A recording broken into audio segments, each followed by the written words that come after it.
Manny Pacquiao at Jimel Pacquiao masaya ang kanilang training. Bilang isang ama, masarap sa pakiramdam ang ganitong mga tol. Makakasabayan mo ang anak mo sa ring at sabay pa kayo lalaban sa isang malaking event. Muling nangyari kanina ang pangalawang pagharap ni Pacman at Barrios. Walang angasan ng dalawa at punong-puno ng respeto. Nagharap din ang mga lalaban sa undercard tulad ni Pitbull Cruz versus Piero, Fundura versus Timsu. Sa ngayon, wala pang ina-announce kung sino ang makakalaban ni Magsayo. Sinabi naman ni Pacman bumalik na ang dating sigla ng katawan, bumata ang pakiramdam at bumalik ang dating lakas. Sa ngayon umaasa si Pacman na makuha ang kondisyon na gusto niya dahil gusto talaga agawin ang WBC belt.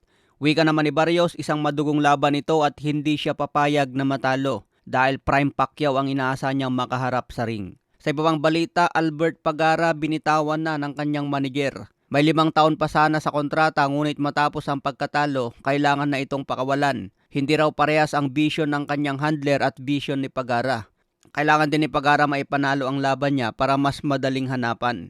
Tulad sa uling laban niya kung saan nakataya ang WBA Gold Lightweight Belt. Magandang hakbang sana ito para masundan ang laban. Pero ngayon kailangan na ni Pagara maghanap ng bagong handler upang mabigyan ng big fight. Sa iba pang balita, update sa kalagayan ni Shijoka. Ito ang binugbog ni Pedro Taduran. Dinala agad sa ospital dahil sa brain damage at naoperahan. Nagbigay ng update ang kanyang kapatid mga tol at gumaganda raw ang kalagayan ni Shijoka.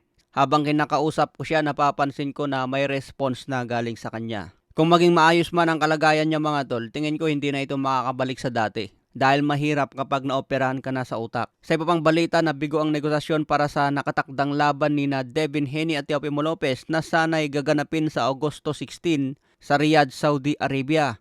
Ayon sa ulat ni Mike Coppinger ng The Ring Magazine, hindi nagkasundo ang dalawang panig. Naibalita kahapon ng boxing scene na nagkapirmahan na ng kontrata para sa August 16. Gaganapin ang laban sa catchweight na 145 pounds. Pero ngayong araw naman mga tol, nag-collapse na ang nasabing laban. Nagbigay agad ng mensahe si Devin Haney dahil sa labis na pagkadismaya. Sinabi ni Devin Haney, Teo ay isang duwag. Walang dapat promoter na makipagtrabaho kay Teofimo dahil sinayang niya ang oras ng lahat. Dagdag pa ni Devin Haney, ako'y sabik na sanang gawin ang laban na ito kay Teofimo. Matagal na itong pinag-uusapan. Pakiramdam ko ito na ang tamang oras para matuloy ito. Ginawa ko ang aking parte. Ilang araw kami naghintay na pirmahan ni Teo ang kontrata. Pero lumabas siya at sinabing hindi na ito ang laban na gusto niyang gawin. Duwag talaga si Teofimo Lopez, alam niya na magugulpi ko siya. Excited pa rin ako makatrabaho si Turki Al-Sheikh sa Riyadh season at The Ring para sa pinakamagandang makakalaban. Uulitin ko, si Teofimo ay isang duwag. Walang dapat promoter na makipagtrabaho kay Teo dahil sinayang niya ang oras ng lahat.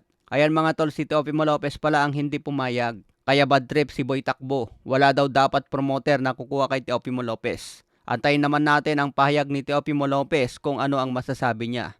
Siyempre sa next update na natin yan mga tol.